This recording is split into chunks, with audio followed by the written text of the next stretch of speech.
नमस्कार, स्वागत है आपका के न्यूज में। मैं हूं आपके साथ यशी शुक्ला और आप देख रहे हैं हमारा खास प्रोग्राम सूबा बोलेगा। और सूबा बोलेगा में आज हम बात करेंगे अस्पताल में धंधा पार्टी। बड़ा सर नहीं बना देख पीरा में तेरे आगे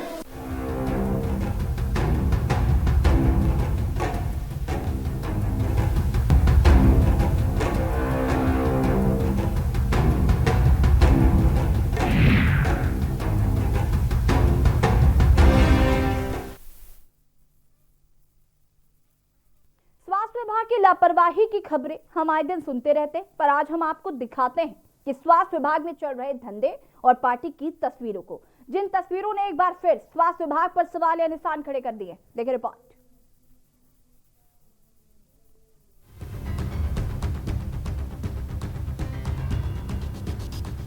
मरीजों के इलाज के लिए बने अस्पताल अगर धंधा पार्टी करने लगे तो सुनकर हैरानी जरूर होगी। जी हाँ, सही सुन रहे हैं आप। लोगों को जीवन देने वाले अस्पताल आज स्वास्थ्य विभाग को ठेंगा दिखा रहे हैं। अस्पताल में धंधा पार्टी के मामले सामने आए हैं उत्तर प्रदेश के 2 जिलों से, जहां अस्पताल प्रशासन की करतूतों ने एक बार फिर स्वास्थ्य विभाग को कटघरे में लाकर खड़ा कर दिया है। मामला यूपी के गोंडा जिले से सामने आया, जहां लाल खून का काला धंधा सरेआम चल रहा है। आपको पूरा मामला विस्तार से बताएंगे, पर उससे पहले यह वीडियो देखिए।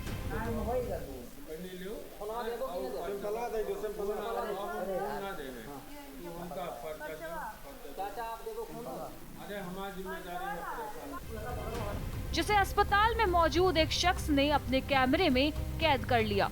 इस वीडियो में आप साफ देख सकते हैं कि किस बेशर्मी से खून का काला धंधा किया जा रहा है। मामला बाबू ईश्वर शरण जिला चिकित्सालय का है, जहां 7,000 में 2 यूनिट खून का सौदा किया जा रहा है। ब्लड बैंक प्रभारी एलटी व वार्ड बॉय वाहन चालक के साथ मिलकर खून का कारोबार कर रहे हैं। जानकारी के अनुसार प्रति यूनिट 3 से 5,000 में खून की ब्लैक मार्केटिंग होती है। अच्छा, तो क्या हुआ है आज यहाँ? उसका पैर टूटा हुआ है और सर पे टाका लगा हुआ है, आँख से दिखता भी नहीं है उसको। ब्लड का कोई मामला हुआ है? हाँ। क्या मामला है? पूरी बात बताइए। मामला ये है कि हम इनसे भैया से जरूरी करते हैं, तो ये हमसे कहीं तो नाच बात पे किसी से भी मांग लो खून, तो हमको सब लोग ने खून की आवश्यकता थी? हाँ। काम कोठी पीठ को मिला है बालाजी। हमको खून का, तो हमने इनसे कहा भैया से कि हमें क्या बोलते खून का कोई सब जगह से जवाब हो रहा है, अब क्या करें। तो कहीं तब हम मेरे आदमी ने पूछा बस कैसा खून कितने का मिलेगा, कैसे होगा, तो ये बताएं 7,000। तो हमने 7,000 इनको दिए खून के लिए। 7,000? अच्छा, तो कोई ब्लड व्लड का क्या मामला है? ब्लड यहाँ बेच रहे हैं लोग, पैसा लेकर बेच रहे हैं। अच्छा, आपके पेशेंट को ब्लड की आवश्यकता थी? हाँ, 2 यूनिट की। तो पैसा कौन मांगा और कैसे? पैसा एक लड़के ने लिया था, 2 दिन से चूतिया बना रहा है यहाँ। कितने ब्लड की आवश्यकता थी? कितना पैसा लिया 2 था? यूनिट की आवश्यकता थी और 7,000 रुपये उन्होंने लिया। 2 यूनिट के लिए 7,000 रुपये लिया गया। गोंडा के बाद दूसरा मामला सामने आया मुजफ्फरनगर से, जहां अस्पताल प्रांगण में खुलेआम जाम छलकाए जा रहे हैं और अस्पताल को शराबियों का अड्डा बनाया हॉस्पिटल के वार्ड बॉय और सफाई कर्मचारी ने। दरअसल मामला है बुढ़ाना राजकीय आयुर्वेदिक चिकित्सालय का, जहां हॉस्पिटल प्रांगण में शराब पीने का वीडियो सामने आया। वीडियो में साफ तौर पर देखा जा सकता है कि शराब के नशे में धुत वार्ड बॉय मरीज से बदतमीजी कर रहा है और इस तरह खुलेआम हो रही पार्टी को किसी भी डॉक्टर या अस्पताल में मौजूद विभागीय लोगों ने रोकने की कोशिश तक नहीं की। सर नहीं बना देख पीरा में तेरे आगे बना तो वीडियो बना और सुन चुप क्यों? हाँ पी तू पी जाना, चुप क्यों? मतलब भाई मार तो खूब बना, मार तो ना नौकरी ना छोकरी ना फौकरी कुछ नहीं है। वहीं दोनों ही घटनाओं के वीडियो इस वक्त सोशल मीडिया पर तेजी के साथ वायरल हो रहे हैं। वहीं इन वीडियो के सामने आने के बाद के न्यूज इंडिया स्वास्थ्य विभाग से सवाल करता है कि इन मामलों को लेकर विभाग आखिर कब संज्ञान लेगा और आखिर कब इस तरीके की घटनाओं पर रोक लग पाएगी। स्पेशल डेस्क के न्यूज इंडिया।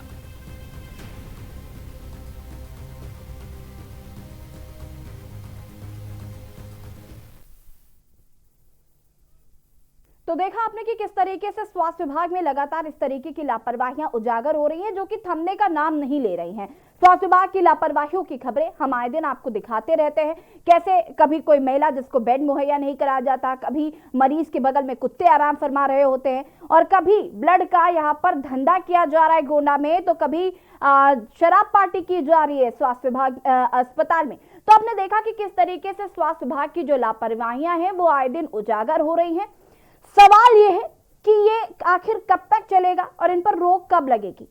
अब बर्खास्तगी नहीं चलेगी, अब सेवा समाप्ति की बारी है। आखिर जो लोग इस तरीके की हरकतें करते हैं, स्वास्थ्य विभाग को बदनाम करते हैं, उनको क्यों तत्काल उन पर कार्रवाई करके उनको निकाल नहीं दिया जाता। इस तरीके के तमाम मामले हम आपको बता चुके हैं। स्वास्थ्य विभाग की लापरवाहियों की अगर बात करें तो वो लगातार बढ़ती जा रही है। स्वास्थ्य विभाग में कभी मरीजों को बेड मुहैया नहीं होता, तो कभी एम्बुलेंस समय पर नहीं पहुंच पाती है, तो कभी मरीज को जमीन पर लेटा दिया जाता है, कभी जो परिजन हैं वो मरीज को ट्रैक्टर या ठेले में लेकर आते हैं।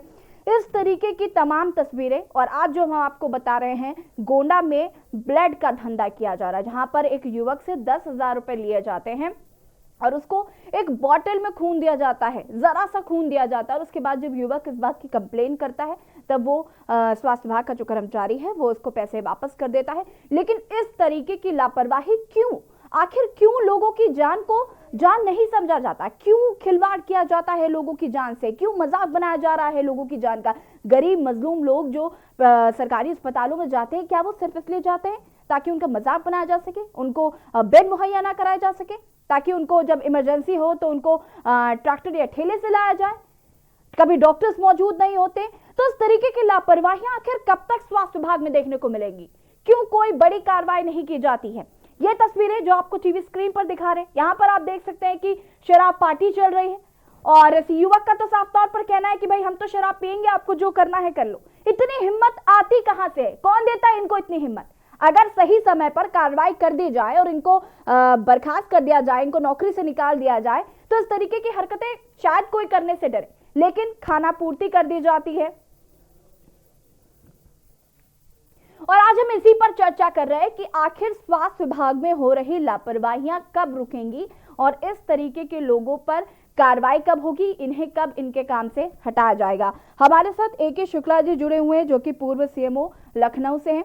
हमारे साथ डॉक्टर तुलिका चंद्रा जी जुड़ी हुई हैं, जो कि HOD हैं ब्लड बैंक की। हमारे साथ प्रवीण श्रीवास्तव संवाददाता गोंडा से जुड़े हुए हैं। आप सभी का बहुत बहुत स्वागत है। प्रवीण, सबसे पहले मैं आपके पास आऊंगी, गोंडा का मामला मैं चाहती हूँ कि आप पहले विस्तार से बताएं।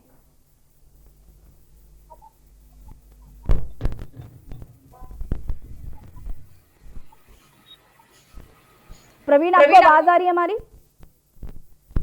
बिल्कुल पता चला कि गोंडा जिला चिकित्सालय का मामला, जहां पर एक परिजन पिछले 3 दिनों से जिला अस्पताल में भर्ती था और उसको ब्लड की जरूरत है। उस ब्लड के लिए आनाकानी होती रही। सबसे पहले तो उससे कहा गया कि आप ब्लड की व्यवस्था करो। जब ब्लड की व्यवस्था करते करते वो थक गया और कुल मिलाकर उसको पॉजिटिव रिस्पांस नहीं मिला ब्लड बैंक की तरफ से। एक तो कहा जाता है रक्तदान महादान, उसकी कहीं अगर धज्जियां उड़ाई गई तो गोंडा जिले चिकित्सालय में आप देख सकते हैं किस तरह से धज्जियां उड़ाई गई, जहां पर एक पीड़ित परिवार ब्लड के लिए दर बदर भटक रहा है। उससे 1 यूनिट ब्लड के लिए 3,500, यूं कहें कि उसकी आवश्यकता 2 यूनिट ब्लड की डॉक्टर्स ने बताई थी। उसके लिए उसको 7,000 रुपए लिया जाता है और 7,000 रुपए लेने के बाद भी उसको 2 दिन टहलाया जाता है।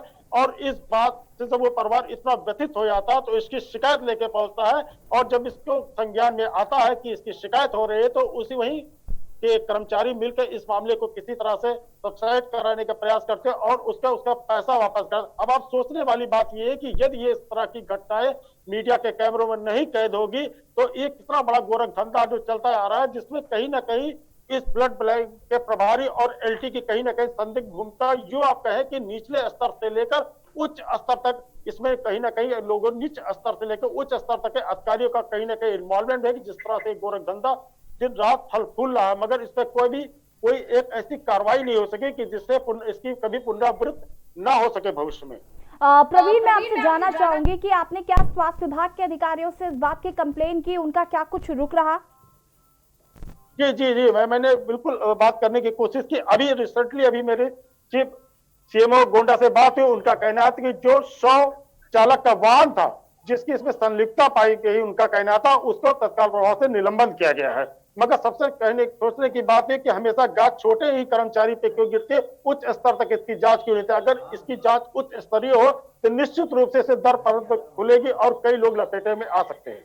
जी बिल्कुल प्रवीण, और लगातार हम इस बात की मांग भी कर रहे हैं, इसीलिए हम स्वास्थ्य विभाग का मुद्दा हर बार उठाते हैं, क्योंकि इस तरीके की जो लापरवाही है वो लगातार स्वास्थ्य विभाग में देखने को मिलती है और हमेशा से इतिहास गवाह रहा है कि छोटे अधिकारियों पर कार्रवाई कर दी जाती है और बड़े अधिकारी ऐसे ही खुलेआम घूमते रहते हैं। हमारे साथ तुलिका चंद्रा जी जुड़ी हुई हैं। तुलिका जी, मैं आपके पास आऊंगी। गोंडा वाली खबर आपने सुनी, किस तरीके से एक व्यक्ति को ब्लड चाहिए होता है 1 यूनिट, और उसको 2 यूनिट चाहिए होता है, लेकिन 1 यूनिट भी उसको मुश्किल से ही मुहैया नहीं हो पाया और लगातार उसको टहलाया जा रहा था। करीब 7,500 रुपए उससे लिए गए और उसके बाद उसको जरा सा बॉटल में खून दिया गया। तो कहीं ना कहीं एक काला धंधा लाल खून का चल रहा है। इसको लेकर मैं सबसे पहले आपसे प्रोसेस समझना चाहूंगी, इसको लेकर प्रोसेस भी क्या होता है और आपकी राय क्या है इसको लेकर? देखिए, हम लोग क्यों कहते हैं रक्तदान महादान है, स्वैच्छिक रक्तदान करना क्यों जरूरी है? किसी कारण से लोग स्वैच्छिक रक्तदान करने से डरते हैं, तो आज की तारीख में रिप्लेसमेंट बेसिस, मतलब खून दे के बदले में खून मिलने की प्रथा अभी भी उत्तर प्रदेश के साथ बहुत सारे राज्यों में है, एक्सेप्ट केरला या गुजरात, जो आगे बढ़ चुके हैं इस सोच से। तो इसमें क्या होता है कि अगर उसे किसी खून की जरूरत होती है, अगर खून की मरीज को जरूरत है, तो वो किसी भी रक्तदाता जो अपने परिवार का हो, जान पहचान का हो, उसको कह सकता है, जो बदले में खून देता है और रक्त कोष जांच किया हुआ खून उसको दे देता है। इससे ये होता है कि जो खून देता है वो उसको किसी नीडी पर्सन को, उसके ग्रुप का उसको खून मिल जाता है। तो ब्लड बैंक में खून की उपलब्धता बनी रहती है और जब वो कोई बंदा खून देता है तो उसकी पूरी जांचें होती हैं, उसकी HIV, HBV, HCV, malaria, blood grouping सारी जांच होती है, उसके बाद ही वो किसी और मरीज को दिया जाता है। अब जैसे ये बात समझ में आई कि मोस्ट प्रोबेबली जो मरीज है ये अपने रिश्तेदारों को या अपनी तरफ से अपने सगे संबंधियों से कहना नहीं चाहता है कि उसको वो खून दे। तो जब आदमी की मानसिकता ये होती है कि खून देने से हमें कमजोरी आ जाती है या बहुत सारे भ्रम जो हैं वो पाले रहते हैं, उसकी वजह से खून देने से डरते हैं और इसी का फायदा दलाल उठाते हैं। वो उनको इसे समझा देते हैं कि शायद खून देने से कमजोरी आएगी, तुम खून मत दो और बदले में तुम्हें खून ऐसे दिला देंगे।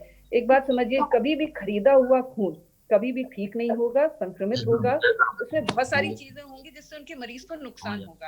आप केवल आंखों से देख के किसी खून की गुणवत्ता की जांच नहीं कर पाते। तो जब बदले में खून देके आप सही तरीके से, उचित तरीके से ब्लड बैंक से खून लेंगे तो आपके मरीज को भी फायदा होगा, नहीं तो मरीज ही बहुत सारी बीमारियों से ग्रसित हो सकता है। तो जब भी आपको कभी मरीज की जरूरत हो, आप ब्लड बैंक चाहिए, साथ में अपना एक रक्तदाता लेके जाइए और बदले में रक्त वहीं से लीजिए और किसी बीच के आदमी, किसी दलाल के आदमी जो आदमी गुमराह करता है उससे बात ना करिए। और ये समझिए कि रक्तदान करने से कोई कमजोरी नहीं आती। जो रक्तदान करता है इस वक्त उनका स्वास्थ्य और अच्छा हो जाता है, क्योंकि उनकी सारी जांचें निःशुल्क हो जाती हैं। जो किसी जगह आप पैसे देके देते हैं वो निःशुल्क जांचें ब्लड बैंक में हो जाती हैं। लेकिन जो मन में भ्रम है कि हम खून नहीं दे पाएंगे, उसकी वजह से इस तरह की घटनाएं पनपती हैं। तुलिका जी, मैं आपसे समझना चाहूंगी कि ब्लड बैंक में जो खून होता है वो अगर हमें लेना हो तो उसकी कॉस्ट कितनी होती है और इसका प्रोसेस क्या है, इस पर मैं आपसे आगे जानकारी लूंगी। लेकिन इससे पहले हमारे साथ दर्शक जुड़ गए हैं, उमेश जान मेरठ से। उमेश जान जी, अपनी बात रख सकते हैं आप? हाँ जी, नमस्ते मैडम जी। नमस्कार। हाँ, मैं ये कहना चाहता कि उत्तर प्रदेश के हर एक हॉस्पिटलों में गोरख धंधा चल रहा है जी। हाँ, मैं ये कहना चाहता उत्तर प्रदेश के हर हॉस्पिटल में गोरख धंधा चल रहा है। कहीं शराब पार्टी हो रही है, कहीं ब्लड बेचा जा रहा है, कहीं दवाइयाँ बेची जा रही हैं। कोई एमओ इंचार्ज जो होते हैं वो भी वार्ड बॉय से और चपरासियों से मिले हुए होते हैं, जिससे उन पर कोई कार्रवाई नहीं होती है। उनके हौसले बुलंद हैं, वो कुछ भी करने को तैयार है। दवाइयाँ भी बेच देते हैं, लापरवाही करते हैं, एडमिट नहीं कराते हैं। इसलिए इससे प्रदेश की हालत सुधरना बड़ा मुश्किल हो गया है। जी, उमेश जान जी, कॉल करने के लिए बहुत बहुत धन्यवाद। और लगातार आपकी टीवी स्क्रीन पर नंबर फ्लैश हो रहे हैं, आप हमें कॉल कर सकते हैं। और स्वास्थ्य विभाग की कहीं भी अगर आपको लापरवाही नजर आती है, इस बारे में अगर आप जानकारी देना चाहते हैं तो आप दे सकते हैं। यदि आपकी कोई राय है इसको लेकर तो भी आप हमसे साझा कर सकते हैं। हमारे साथ तुलिका जी जुड़ी हुई थी। तुलिका जी, मेरा सवाल आपसे था, मैं जवाब की चाह रखती हूँ।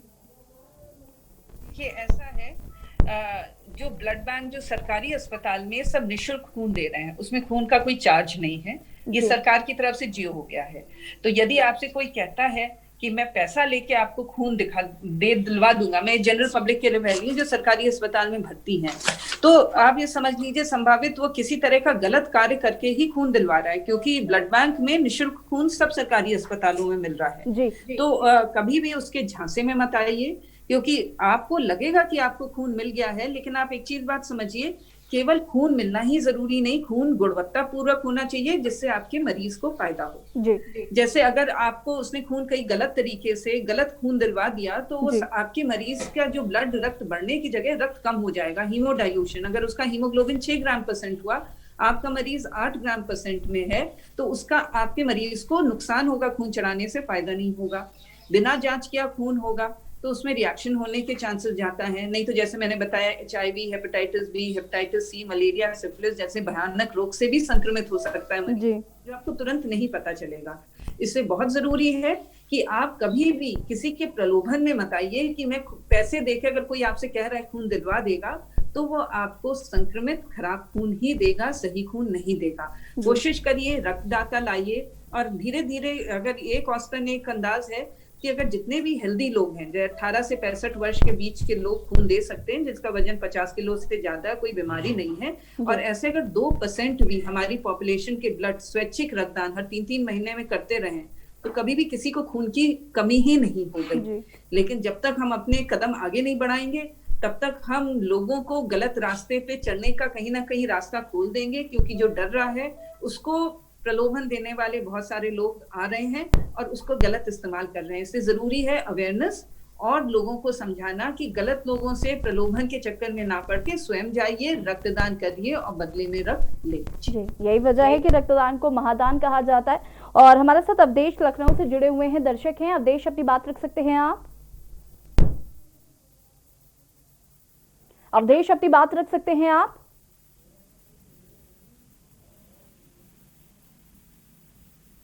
लगता है संपर्क टूट गया। आप हमें फिर से संपर्क कर सकते हैं और लगातार आपकी टीवी स्क्रीन पर नंबर फ्लैश हो रहे हैं, आप हमें कॉल कर सकते हैं। और स्वास्थ्य विभाग से जुड़ी लापरवाही अगर आपके आसपास भी होती है तो आप बात कर सकते हैं। हमारे साथ AK शुक्ला जी भी जुड़े हुए हैं, जो कि पूर्व CMO हैं।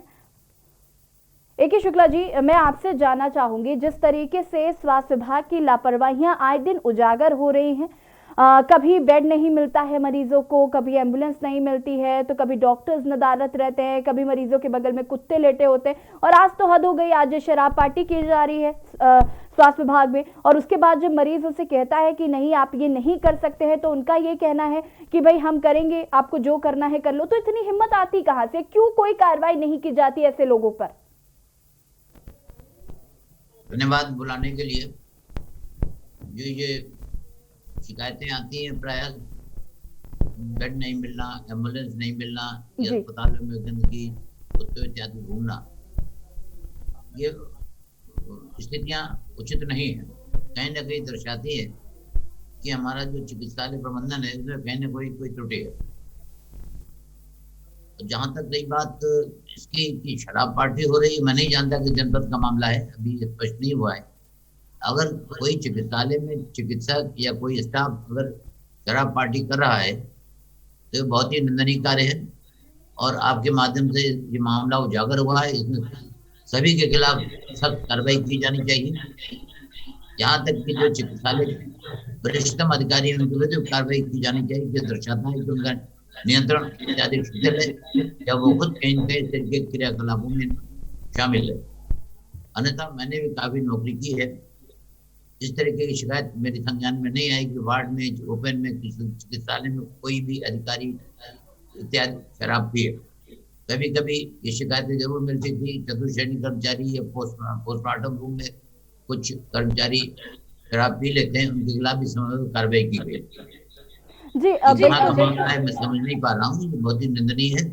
और ये अगर उजागर हुआ है तो सभी को, चाहे शासन में हो या हमारे जो भी अधिकारी हों, विभागीय अधिकारी हों, लखनऊ में बैठे महानिदेशालय के अधिकारी हों, सबको त्वरित कार्रवाई करनी चाहिए, जिससे मैसेज जाए जो भी लोग सरकारी सेवा में हैं वो जन सेवा के लिए हैं, उन्हें ऐसा कोई आचरण नहीं करना चाहिए जिससे पूरे विभाग की छवि टूटे।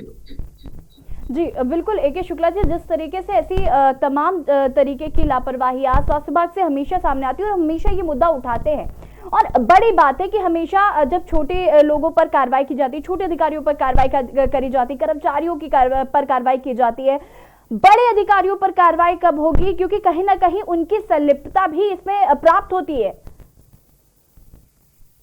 आपसे सहमत हूँ कि जो मामला किस जनपद का है ये आपने नहीं बताया है। अगर ये इस तरीके की कार्रवाई हो रही है, मरीज के अटेंडेंट जाके देख रहे शराब पार्टी हो रही है, तो उन्होंने स्थानीय स्तर पर शिकायत की होगी, और अगर कार्रवाई नहीं हुई और मामला यहाँ तक आया, तो फिर मैं कहूँगा बार बार कि अत्यंत निंदनीय कार्य है उन लोगों पर जो इस मामले में इन्वॉल्व हैं, और उन अधिकारियों पर जो उनके संज्ञान में आने के बाद भी त्वरित कोई कार्रवाई उन्होंने ऐसी नहीं की जिससे एक मैसेज आए कि हमें चिकित्सालय में एक मर्यादा बनाई रखनी चाहिए। आपका चिकित्सालय के बाद निजी समय है, आप चाहे अपने घर पे करें, लेकिन जहाँ आप सेवा कर रहे हैं, जनता की सेवा में इन्वॉल्व हैं, आपको सरकारी पैसा मिल रहा है कार्य करने के लिए, वहाँ इस तरीके का निंदनीय कार्य, अमर्यादित कार्य आपको पता ही नहीं करना चाहिए। जी बिल्कुल AK शुक्ला जी, मैं आपको बता देती हूँ कि ये जो शराब वाला वीडियो है ये मुजफ्फरनगर का वीडियो है, जहाँ पर मुजफ्फरनगर के एक स्वास्थ्य केंद्र का ये वीडियो है जहाँ पर शराब पार्टी चल रही। नहीं, बहुत ही घृणित बात है, गंदनी बात है, और जो भी मुजफ्फरनगर के जिला स्तरीय अधिकारी हैं, अस्पताल के CMS हैं या CMO हैं, उन्हें इसमें तत्काल कार्रवाई करनी चाहिए। और जो भी उस मैं नहीं जानता कहाँ का मामला है, वार्ड का है कि किसी के कक्ष का मामला है, लेकिन निंदनीय है, इस पर कार्रवाई होनी चाहिए। जी बिल्कुल। हमारे साथ प्रवीण भी जुड़े हुए हैं। प्रवीण, मैं आपसे जानना चाहती हूँ, इस तरीके के मामले हम हर बार देखने को, गोंडा में स्पेशली हमने कई ऐसे केसेस देखे जहां पर महिलाओं को भी पिछले 2-3 दिन पहले ही महिलाओं को बेड नहीं मिला था, प्रसव के लिए महिला तड़प रही थी और उसको जमीन पर लिटा दिया गया था। इस तरीके के तमाम मामले हम देखते हैं, क्यों कोई कार्रवाई नहीं की जाती? क्या आप कभी स्वास्थ्य विभाग के अधिकारियों से बात करने की कोशिश करते हैं कि आखिर क्या वजह है जो आप कार्रवाई नहीं करते हैं और उसके बाद मरीज जो है वो परेशान होते हैं?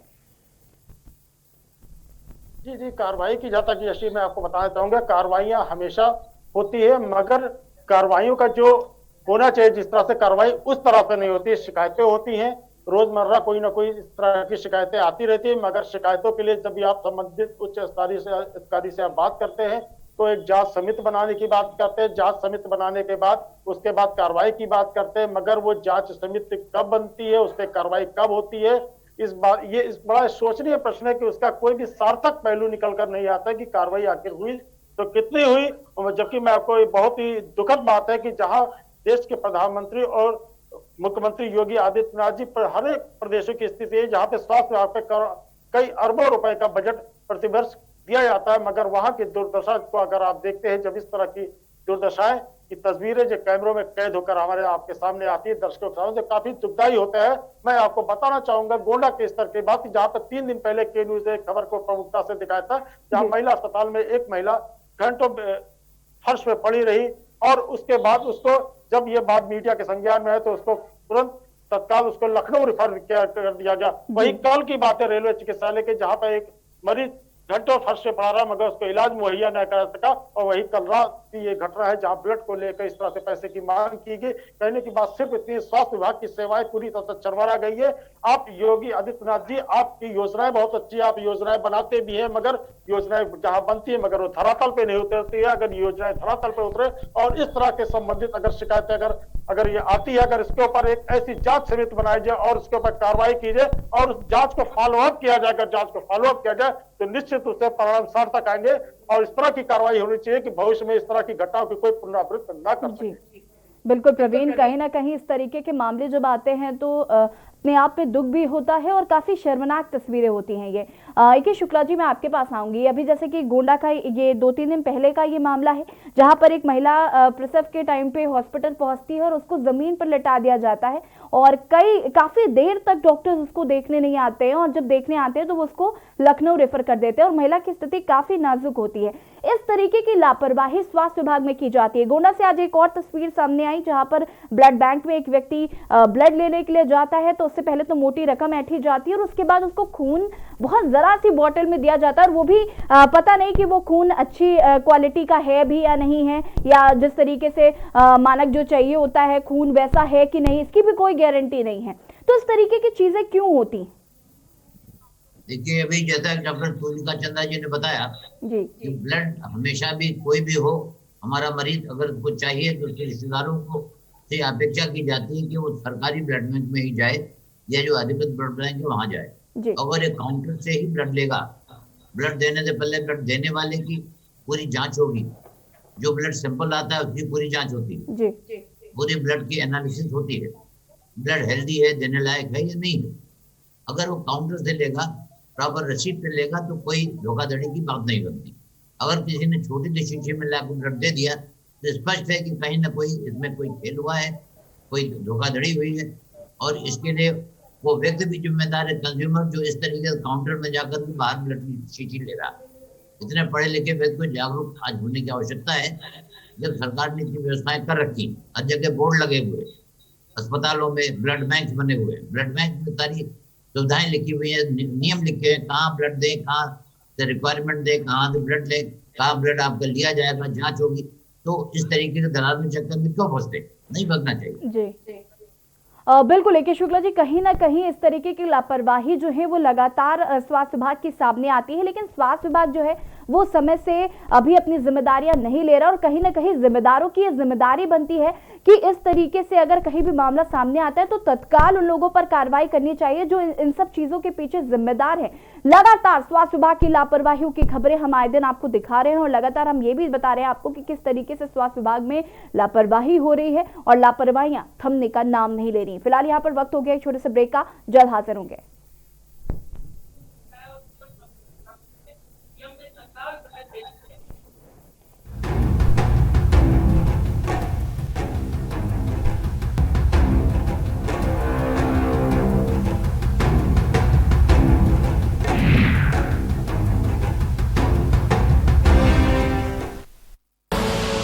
आप देख रहे हैं के न्यूज, खबरों का सारथी। मस्त है, बड़े मस्त है, टेस्ट में भी लज्जत है, बावर्ची की सोया बड़ी, बावर्ची न्यूट्री सोया बड़ी, और टेस्ट में बड़े मस्त है। उत्तराखंड के युवाओं के लिए शुरू की गई मुख्यमंत्री स्वरोजगार योजना के सुखद परिणाम दिखाई देने लगे हैं। इस योजना के तहत अब तक 7,000 से अधिक प्रोजेक्ट्स को मंजूरी दी गई है। 2,200 से अधिक लोगों को 35 करोड़ रुपए से अधिक का लोन स्वीकृत किया जा चुका है। योजना में बैंकों के जरिए 150 प्रकार से अधिक व्यावसायिक गतिविधियों के लिए 25% तक की सब्सिडी पर लोन उपलब्ध कराया जा रहा है। अधिक जानकारी के लिए विजिट करें www.msy.uk.gov.in।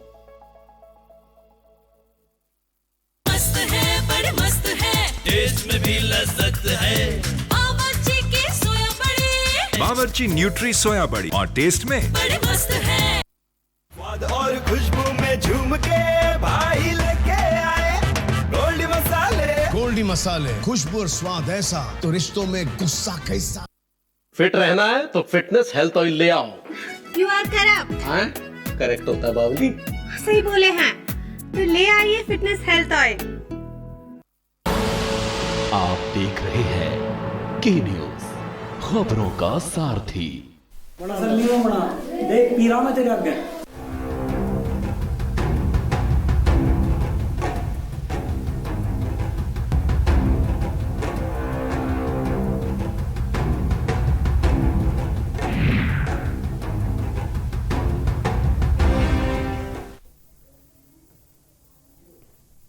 ब्रेक के बाद एक बार फिर से आप सभी का स्वागत है। स्वास्थ्य विभाग की लापरवाहियों के बारे में बात करेंगे, लेकिन उससे पहले आपको सिंगू बॉर्डर ले चलते हैं जहां पर किसान नेताओं की प्रेस कॉन्फ्रेंस हो रही। किसान नेता क्या कुछ कह रहे हैं, सुन लेते हैं। एजेंसी है, सेंट्रल गवर्नमेंट कर रही है, आपको इसका नोटिस लेना चाहिए।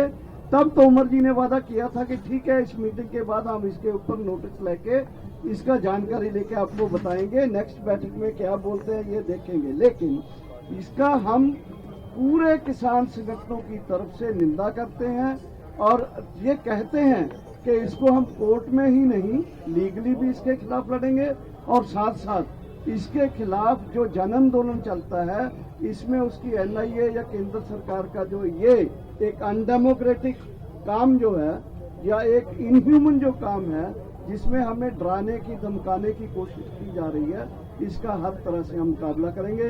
आज की प्रेस कॉन्फ्रेंस को शुरू करेंगे हमारे शिव कुमार कक्का जी, जिन्होंने आज की बैठक की अध्यक्षता की है, उनसे शुरू करेंगे। शिव कुमार कक्का जी।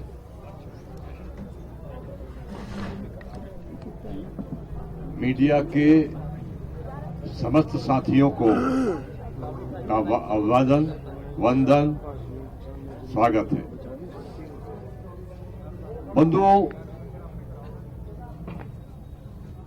हमारी बैठक की चर्चा सुबह 10 बजे से चालू हो गई थी।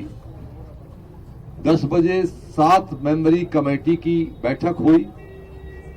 उसके तत्काल बाद सभी संगठनों के साथ बैठक हुई। जो सरकार का रवैया वर्तमान में दिखाई दे रहा है दमन करने का, एनआईए का काम क्या है, वो क्या कर रही है,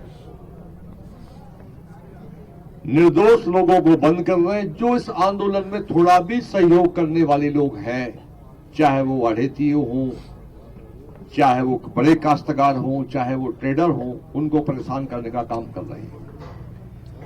जो यहां से ट्रांसपोर्ट में पंजाब के, हरियाणा के लोगों को सहायता करते हैं, उनके खिलाफ मुकदमे दर्ज हो रहे हैं। तो जो अत्याचार है, ये सरकार ने प्रारंभ कर दिया है और हमसे वार्ता भी कर रहे हैं। उनके ध्यान में भी हमें बातें लाते। आज बैठक का जो मुख्य मुद्दा था हमारा, वो था 26 जनवरी गणतंत्र दिवस में किसानों की सहभागिता। इस देश का अन्नदाता भी ये चाहता है कि जब जवान इस देश के गणतंत्र दिवस की परेड कर रहे होंगे, तो हम भी किसान हैं और हमारे ही बेटे वो फौज में है, तो हमारी भी सहभागिता हो। कैसे हो, कहां से हो और उसका स्वरूप क्या हो, सावधानियां क्या हमको रखना है। असामाजिक तत्व इस फिराक में है कि वो हमारी इस परेड में व्यवधान पैदा करें, तो ये तमाम सावधानियों पर, तैयारियों पर हमारी चर्चा हुई। सुप्रीम कोर्ट कल कुछ संज्ञान जो भी लेगा, उम्मीद है कि जो भी सुप्रीम कोर्ट का निर्णय हमारे सामने आएगा, हम तत्काल कुछ लोग बैठकर चर्चा कर उस समय निर्णय करेंगे। तो हमारा अब हिस्सा ज्यादातर वो चला गया है।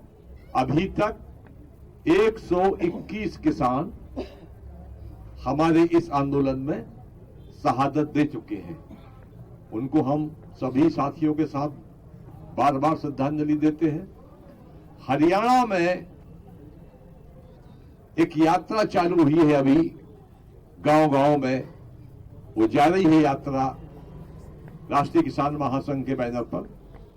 हर घर से 1 चम्मच घी और उस गांव की मिट्टी को लेकर ये जो धरना स्थल है, इन धरना स्थलों पर अखंड ज्योति उन शहीदों की याद में जलाई जाएगी जब तक ये आंदोलन यहां चलेगा।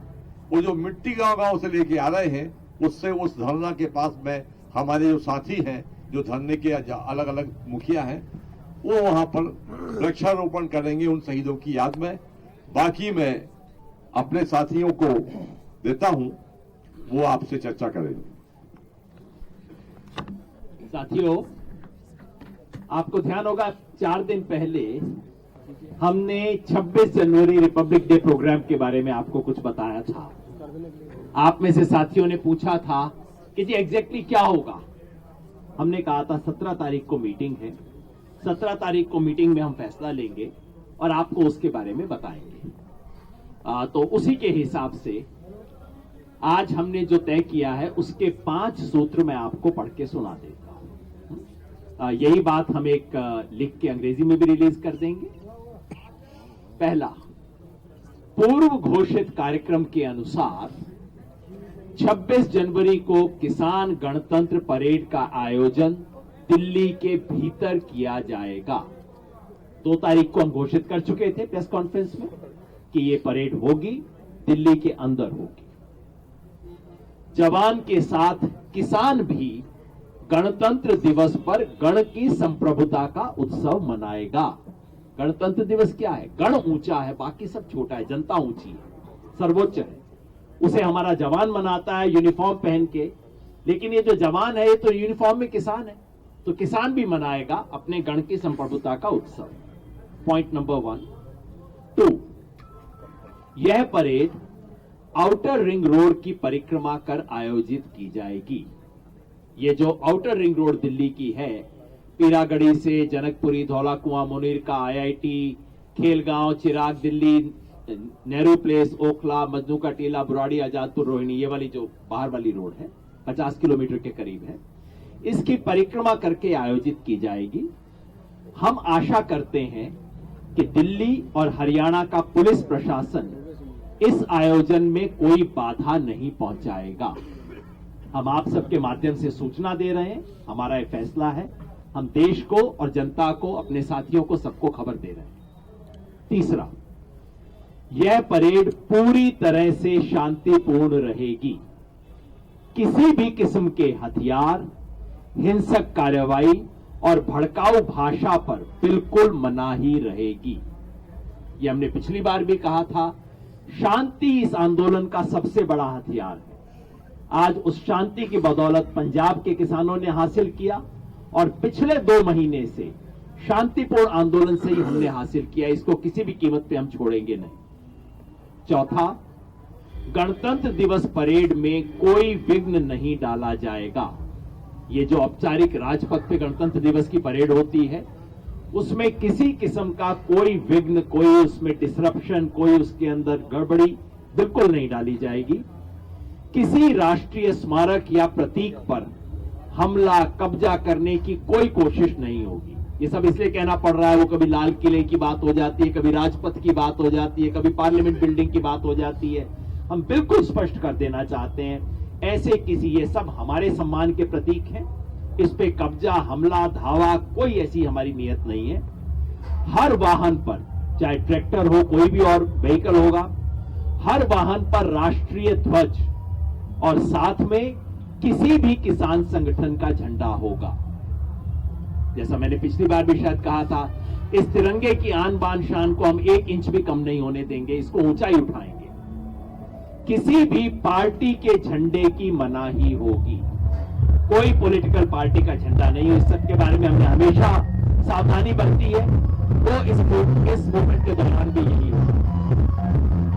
5वां पॉइंट है, देश के जिन इलाकों से लोग दिल्ली नहीं पहुंच सकते, ये तो मैंने दिल्ली के बारे में बताया, दिल्ली के बाहर, एक मिनट, ये मैंने दिल्ली का बताया, आपको के बाहर का बता दूं। देश के जिन इलाकों से लोग दिल्ली नहीं पहुंच सकते, और यहाँ पर आपने किसान नेताओं की प्रेस कॉन्फ्रेंस सुनी, जिसमें किसान नेताओं ने स्पष्ट कर दिया है कि 26 जनवरी की जो परेड होनी थी वो जरूर होगी और झंडे के साथ होगी, लेकिन किसी अन्य पार्टी के बैनर की बिल्कुल पूरी तरीके से मनाही होगी। कोई भी पार्टी, यानी कि कोई भी विपक्षी दल अपना झंडा और अपने बैनर के साथ नहीं आ सकता है, उनके सम्मेलन में शामिल नहीं हो सकता। अगर आपको समर्थन करना है तो आप ऐसे समर्थन करिए, लेकिन बिना किसी झंडे और बैनर के। और अब हम बढ़ेंगे अपने कार्यक्रम की तरफ। स्वास्थ्य विभाग की लापरवाहियों की हम बात कर रहे थे और आपको तस्वीरें भी दिखा रहे हैं, जहां पर ब्लड के नाम पर ठगी की जा रही है, धंधा किया जा रहा है। और दूसरी तस्वीर जो हम आपको मुजफ्फरनगर की दिखा रहे हैं, जहां पर शराब पार्टी चल रही है स्वास्थ्य विभाग के अंदर ही। और सवाल है हमारा कि आखिर ऐसे लोगों पर कार्रवाई कब की जाएगी। और इसी पर चर्चा करने के लिए हमारे साथ AK शुक्ला जी जुड़े हुए हैं और प्रवीण श्रीवास्तव जुड़े हुए हमारे साथ गोंडा से। AK शुक्ला जी, आपके पास आएंगे। जिस तरीके से हम आपको अभी गोंडा में उस मामले के बारे में भी बता रहे थे, जो कि महिला प्रसव के लिए आई थी, उसको जमीन पर लिटा दिया गया था। आपके हिसाब से क्या समस्या रहती है, आखिर क्यों इस तरीके से चूक होती है? क्या बेड नहीं होते उनके पास, या फिर क्या वो इंटेंशनली ये सारी चीजें करते हैं? देखिए, जहाँ तक मैं इतने वर्षों की सेवा के बाद समझ पाया हूँ, इंटेंशनली कोई डॉक्टर इस तरीके की लापरवाही नहीं करेगा। जी। अगर आपने फोटो खींची है, हो सकता है मरीज आई हो, लेटी हो, ये भी हो सकता है पलंग ना हो, लेकिन पलंग ना हो, इमरजेंसी में तो पलंग होता ही है। जी। और अगर वहाँ मैनेज नहीं कर पा रहे हैं, लखनऊ रेफर कर दिया, हो सकता है कोई कॉम्प्लिकेशन भी हो, लेकिन कॉम्प्लिकेशन का पता मरीज के जांचने के बाद ही पता लगता है। पहले उन्होंने मरीज को एग्जामिनेशन रूम में ले जाया गया होता, इमरजेंसी में भर्ती किया होता, डॉक्टर ने जांच किया होता, उसके बाद रेफर किया होता, तब तो शायद इतनी समस्या नहीं आती।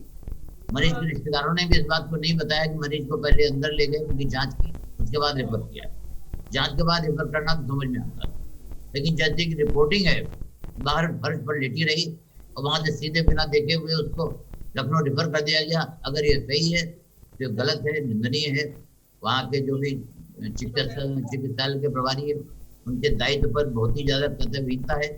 जो चतुर्श्रेणी कर्मचारी हैं जिनकी ड्यूटी होती है, वार्ड बॉय, सफाई कर्मचारी, उन सबको इसमें जिम्मेदार माना जाना चाहिए।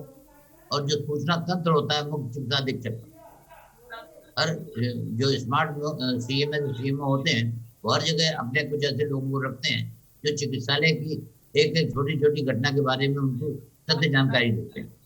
जी बिल्कुल। AK शुक्ला जी, जैसे कि हमने अभी परिजनों की इस मामले में परिजनों से भी बात की थी, तो परिजनों का ये कहना था कि हम जब वहाँ पर मरीज को लेकर पहुँचते हैं तो कोई भी डॉक्टर वहाँ पर मौजूद नहीं होता है, कोई भी बेड खाली नहीं होता और वो लगातार बेड की मांग कर रहे होते हैं और वो कहते हैं कि आप इनको ज़मीन में ही लिटा दो। तो वहाँ पर उसको महिला को ज़मीन पर लिटा दिया गया। उसके बाद बहुत देर तक डॉक्टर्स नहीं आते उसे देखने के लिए, परिजन गुहार लगाते रहते हैं कि भाई हमारे मरीज को देख लीजिए, मरीज को देख लीजिए। लेकिन अगर ऐसे में अगर मरीज डॉक्टर्स तुरंत नहीं पहुंचते, बहुत लेट लतीफ़ी करते हैं, अगर उनको कॉम्प्लिकेशंस लगा वो तो उसके बाद उन्होंने लखनऊ रेफर कर दिया, लेकिन उस टाइम पे अगर महिला को कुछ हो जाता है तो फिर उसकी जिम्मेदारी कौन लेगा? AK शुक्ला जी, इस पर आपसे जवाब लेंगे, लेकिन इससे पहले आपको शामली ले चलते हैं जहां पर मुख्यमंत्री योगी आदित्यनाथ, आपको बता दें कि गन्ना मंत्री के पिताजी का निधन हुआ था और उन्हीं के परिवार के साथ मौजूद है। सीधी तस्वीरें आपको शामली से दिखा रहे हैं और यहाँ पर सांत्वनाएं व्यक्त करने के लिए पहुंचे हैं। बता दें कि गन्ना मंत्री सुरेश राणा जी के पिताजी का निधन हो गया था और शामली पहुंचे हैं मुख्यमंत्री योगी आदित्यनाथ उनके परिवार के साथ।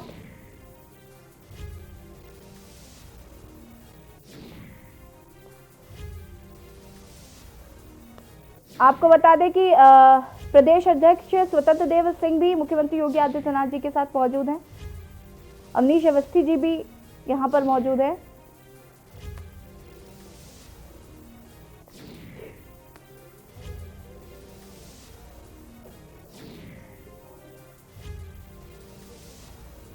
शामली पहुंचे मुख्यमंत्री योगी आदित्यनाथ और आपको बता दें कि गन्ना मंत्री सुरेश राणा जी के पिताजी का निधन हो गया था और अभी परिवार के को सांत्वनाएं देने पहुंचे हैं। आपको बता दें कि ये कुछ वक्त पहले की तस्वीरें आपको दिखा रहे। शामली पहुंचे CM योगी आदित्यनाथ और वहां पर गन्ना मंत्री सुरेश राणा जी के घर पर मौजूद हैं और आपको बता दें कि वहां पर परिवार को सांत्वना देने के लिए पहुंचे हैं और उनके साथ बीजेपी प्रदेश अध्यक्ष स्वतंत्र देव सिंह भी मौजूद हैं, जैसे कि आप तस्वीरों में देख पा रहे हैं। और आप गन्ना मंत्री सुरेश राणा जी को भी तस्वीरों में देख पा रहे हैं।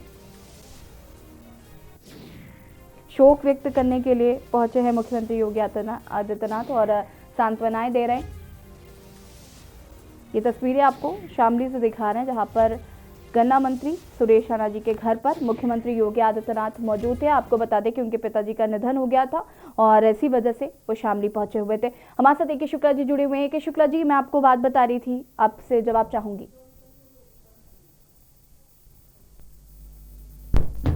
हाँ, ये जो मुजफ्फरनगर की घटना आपने बताई जी या दूसरी घटना बताई जहाँ महिला को भर्ती नहीं किया गया, बाद में लखनऊ रेफर कर दिया गया, ये घटना भी आप कुछ बता रही थी।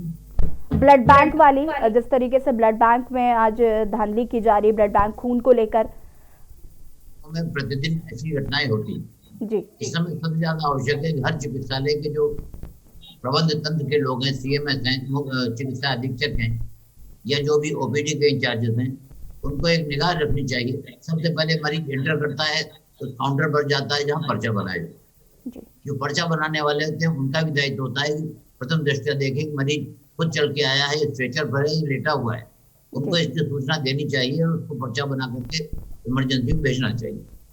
तो अगर इस तरह की घटना हो रही है, मरीज कई घंटे पड़ा रहता है, तो वास्तव में पहले भी मैंने कहा निंदनीय है। और जितने भी लोग हैं जिन्होंने इस घटना को देखा है और देख करके कुछ कार्रवाई नहीं की, उन सब की कहने की जिम्मेदारी बनती है। प्रबंधक हैं, जिले के सीएमओ हैं, उनको ये अपेक्षा करूंगा कि भविष्य में ऐसी घटनाएं ना हो। इसलिए जरूरी है कि अपने प्रबंध सिस्टम को इतना मजबूत करें कि कोई भी अगर मरीज चिकित्सालय में घुसता है तो उसको सबसे पहले अटेंड करें। अगर बहुत गंभीर है, आपके चिकित्सालय में इलाज संभव नहीं है, तो तुरंत बिना समय गंवाए हुए यदि उचित हायर सेंटर पर रेफर कर दें। एम्बुलेंस अगर नहीं मिल रही है समय से, उसको भी मॉनिटर करने की जरूरत है। हालांकि कुछ दिनों से एम्बुलेंस की सेवाएं शायद एक निजी संस्था के पास है, उसके अपने अलग अलग उत्तर होते हैं, उनको सीधे टेलीफोन किया जाता है, वो एम्बुलेंस भेजते हैं। मैं समझता हूँ उसमें ज्यादा नियंत्रण और चिकित्सालय के अधिकारियों का नहीं होता। फिर भी जो भी देख रहे हैं, अगर एम्बुलेंस में भेजने में विलम्ब हो रहा है, अस्पताल में आने के बाद मरीज के टेकअप करने में विलम्ब हो रहा है, इसमें कहने की तो जिम्मेदारी निर्धारित की जानी चाहिए और कार्रवाई की जानी चाहिए। मुझे ऐसा लगता है कि शुक्ला जी कि अगर हम अपनी जिम्मेदारियों को बखूबी समझेंगे, यानी कि जो जिम्मेदार है अगर वो अपनी जिम्मेदारी बखूबी समझेंगे, तो इस तरीके की चीजें होंगी ही नहीं। हाँ, मैं कई मरीज घुसता है गेट में, अगर लेटा हुआ है, गंभीर है, महिला है, गर्भवती है, उसे दर्द हो रहे हैं, तो उसको तो इमरजेंसी है, तुरंत वार्ड में लेना चाहिए, लेबर रूम में लेना चाहिए। ऐसी क्या परिस्थिति आ गई? अगर आपकी रिपोर्टिंग सही है तो 2-3 घंटे पड़ी रही। मैं इसकी निंदा करता हूँ। बिल्कुल। प्रवीण, मैं आपके पास आऊंगी और आपसे जानना चाहूंगी, गोना में इस तरीके के तमाम मामले आए दिन देखने को मिलते हैं और हम लगातार कार्रवाई की बात कर रहे हैं। जैसे कि आपने बताया कि छोटे अधिकारियों पर हमेशा कार्रवाई की जाती, बड़े अधिकारियों पर कार्रवाई नहीं की जाती। क्या आप कभी स्वास्थ्य विभाग के अधिकारियों के पास जाते हैं और उनको पूछते हैं कि आखिर क्या वहां पर बेड को लेकर क्या प्रॉब्लम है, या फिर कौन कौन सी प्रॉब्लम है, और उसको लेकर क्या वो कभी वहां के सीएमओ से बातचीत करते हैं, या फिर ऐसे ही अपनी जिम्मेदारी से पल्ला झाड़ लेते हैं?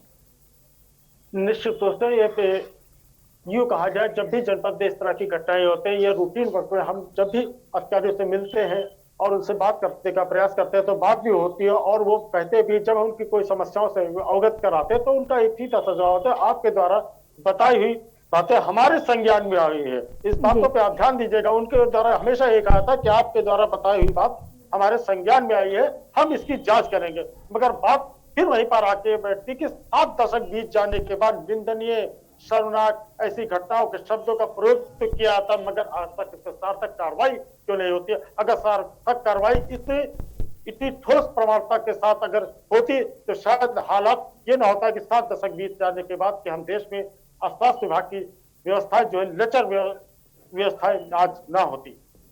जी बिल्कुल प्रवीण, और कहीं ना कहीं जिम्मेदारों को अपनी जिम्मेदारी समझनी चाहिए, और शायद इसीलिए हम आज लगातार स्वास्थ्य विभाग को लेकर बात भी करते हैं और आए दिन हम सुबह बोलेगा में ये बात उठाते हैं कि क्यों स्वास्थ्य विभाग के जो अधिकारी हैं वो अपनी जिम्मेदारी नहीं समझते हैं और इस तरीके की लापरवाहियां देखने को मिलती हैं। हमारे साथ लकी रजा लखनऊ से जुड़ चुके हैं, दर्शक हैं। लकी जी, अपनी बात रख सकते हैं आप।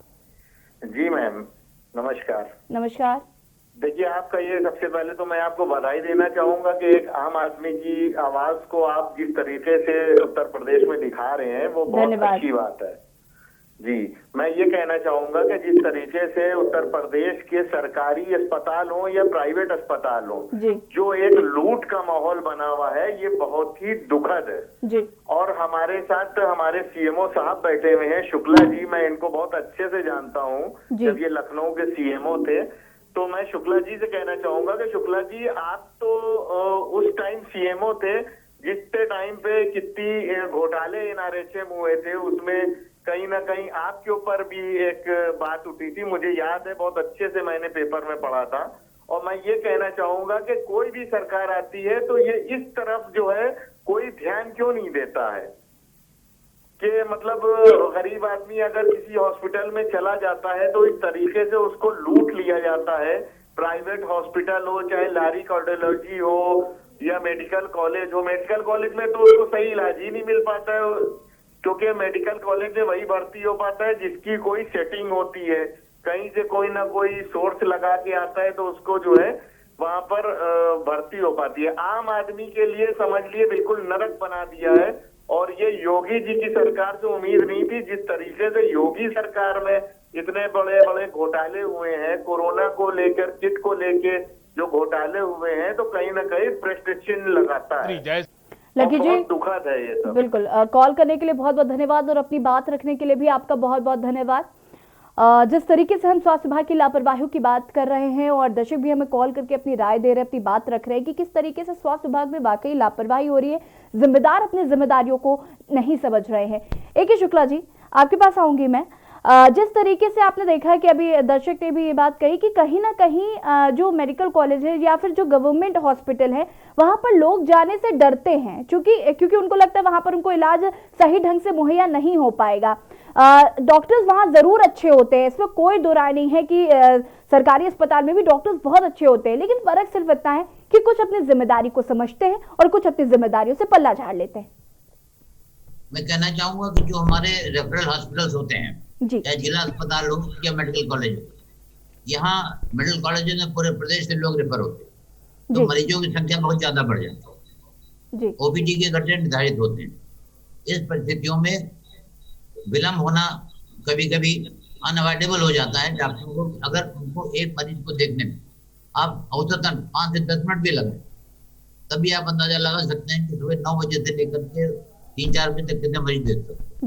फिर भी मरीज देखे भी जाते हैं, भर्ती भी होते हैं। कुछ ऐसा भी होता है कि अगर कोई सामान्य मरीज होते हैं तो उनसे वापस जिला अस्पताल भी रेफर किया जाता है, क्योंकि प्राय लोग ये सोच करके जिला अस्पताल में इलाज नहीं मिलेगा, मेडिकल कॉलेज चले जाते हैं। मेडिकल कॉलेज में रश ज्यादा हो जाता है, उनको फिर वापस भेजा जाता है। ये प्रक्रियाएं जागरूकता की भी आवश्यकता है। जो मरीज हैं उनको जिला अस्पताल में जाते हैं, अस्पताल में भी उनको उचित स्थान पर जाना चाहिए।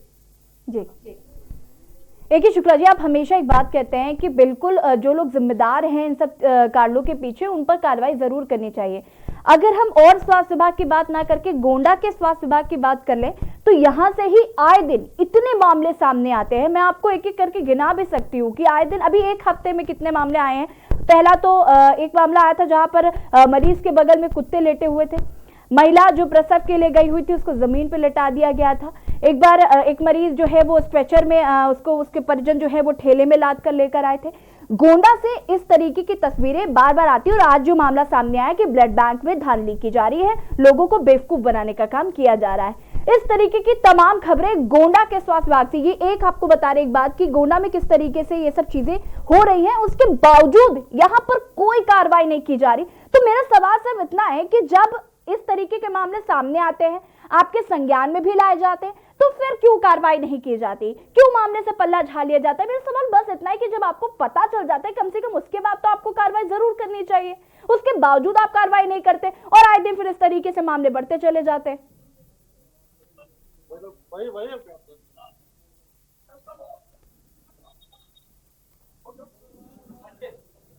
AK शुक्ला जी, नहीं, हाँ, सॉरी, मैं समझ नहीं पाया। आपका कहना बिल्कुल सही है। छोटी से छोटी घटना का भी संज्ञान लिया जाना चाहिए और उस पर त्वरित कार्रवाई की जानी चाहिए। अगर हर छोटी घटना को भी संज्ञान में लिया जाएगा तो कर्मचारियों में एक ये मैसेज आएगा कि भाई अगर हम लापरवाही बरतेंगे तो हमारे ऊपर कार्रवाई होगी। और जो वरिष्ठ अधिकारी होते हैं चिकित्सालय के या जिला के, जनपद के, उनको भी निष्पक्ष कार्रवाई करनी चाहिए और किसी बड़े अधिकारी की का इन्वॉल्वमेंट है उसके खिलाफ भी कार्रवाई करें, छोटे का इन्वॉल्वमेंट के खिलाफ भी करें। इससे सरकार की निष्पक्षता बनी रहती है और लोगों का सिस्टम में विश्वास जमता है। जिससे ही प्राय देखा जाता है कि बड़ी बड़ी घटनाओं को छिपाने के लिए छोटे लोगों को इन्वॉल्व कर दिया जाता है, मामला खत्म कर दिया जाता है। इन चीजों से बचना चाहिए और पूरे सरकारी सिस्टम को निष्पक्ष रूप से कार्य करके मैसेज जनता में देना चाहिए। AK शुक्ला जी, बिल्कुल, और कहीं ना कहीं लगातार हम इस बात को कहते भी हैं कि अगर आपके मामले में संज्ञान आता है तो जरूर इस पर कार्रवाई करनी चाहिए। और हम इसी पर बात करें कि इस बार किसी भी तरीके की बर्खास्तगी नहीं चलेगी, सेवा समाप्ति ही एकमात्र उपाय बचा है अब इन जिम्मेदारों को उनकी जिम्मेदारी का एहसास दिलाने के लिए। बहुत बहुत शुक्रिया के न्यूज से जुड़ने के लिए AK शुक्ला जी, और बहुत बहुत शुक्रिया प्रवीण आपका भी तमाम जानकारी देने के लिए। और तुलिका जी भी हमारे साथ जुड़ी हुई थी। तुलिका जी, आपका भी बहुत बहुत शुक्रिया। तो स्वास्थ्य विभाग की लापरवाही की खबरें हम आए दिन आपको बताते हैं और आए दिन हम अपने प्रोग्राम में इस मुद्दे को भी उठाते हैं और उम्मीद है कि आने वाले समय में स्वास्थ्य विभाग की जो लापरवाहियां लगातार उजागर हो रही हैं उनमें कमी आएगी। स्वास्थ्य विभाग जो है वो अपनी जिम्मेदारियों को समझेगा, ना कि जिम्मेदारियों से पल्ला झाड़ेगा। फिलहाल सुबह बोलेगा में इतना ही। देखते रहिए के न्यूज़ इंडिया। नमस्कार।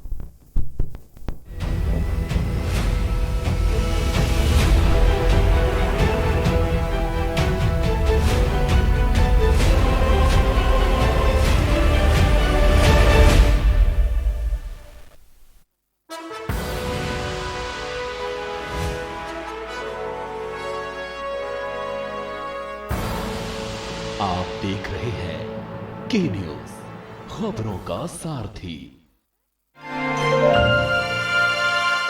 उत्तर प्रदेश की उन्नति को गति प्रदान कर रही है प्रदेश विश्व स्तरीय कनेक्टिविटी। एयर, मेट्रो और सड़क कनेक्टिविटी से प्रदेश में बढ़ रहे हैं रोजगार एवं निवेश के नए अवसर। यहाँ की कनेक्टिविटी पर जो काम हुआ है उसका लाभ अब सब दूर दिखाई दे रहा है। जेवर में निर्माणाधीन एशिया का सबसे बड़ा अंतर्राष्ट्रीय एयरपोर्ट समेत 29 नए एयरपोर्ट परियोजनाएं प्रदेश एवं समृद्धि का प्रतीक बन गए हैं। उत्तर प्रदेश में ढेर सारी संभावनाएं विगत 5-6 वर्षों में सिविल एविएशन के क्षेत्र में डेवलप हुई हैं। हवाई मार्गों के साथ साथ प्रदेश के 7 शहरों की कनेक्टिविटी को और सुगम बना रही है मेट्रो रेल। एक ओर नोएडा और लखनऊ में मेट्रो रेल सफलतापूर्वक कार्यरत हो चुकी है, तो कानपुर, आगरा, प्रयागराज, मेरठ और गोरखपुर में मेट्रो परियोजनाओं पर कार्य तीव्रता से चल रहा है। जब से ये मेट्रो स्टार्ट हुई है हमारे लिए काफी इजी हो गया।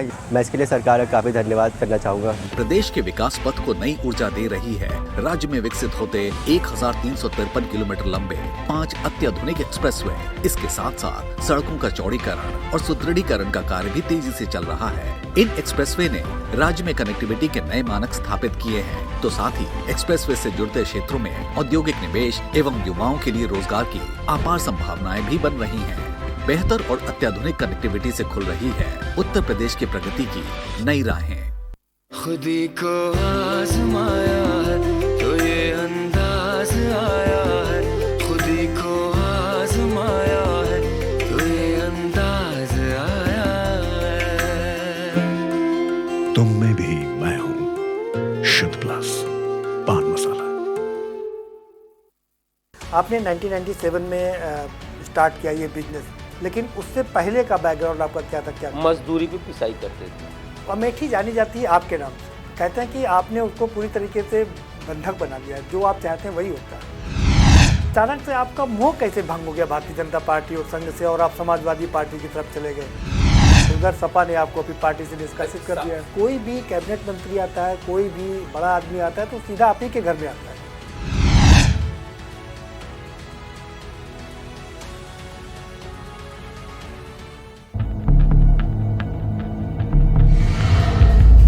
यहाँ इंसानों की नहीं घड़ियालों की बस्ती है।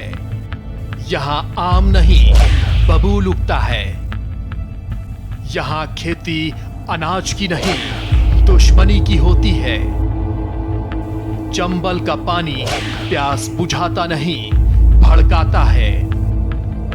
प्यास बदले की, प्यास बगावत की, और यही प्यास बनाती है पीहड़ के बागी।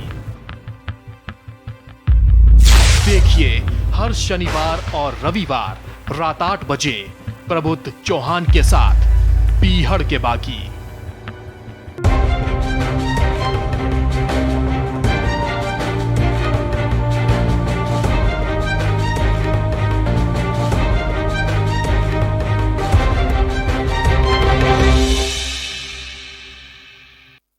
करें अपने जीवन को कृतार्थ, सुने श्रीमद् भागवत कथा रोज प्रातः 6:30 बजे मेरे साथ सिर्फ के न्यूज इंडिया।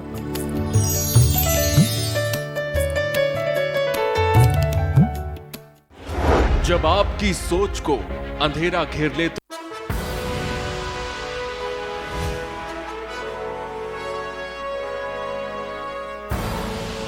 आप देख रहे हैं के न्यूज, खबरों का सारथी।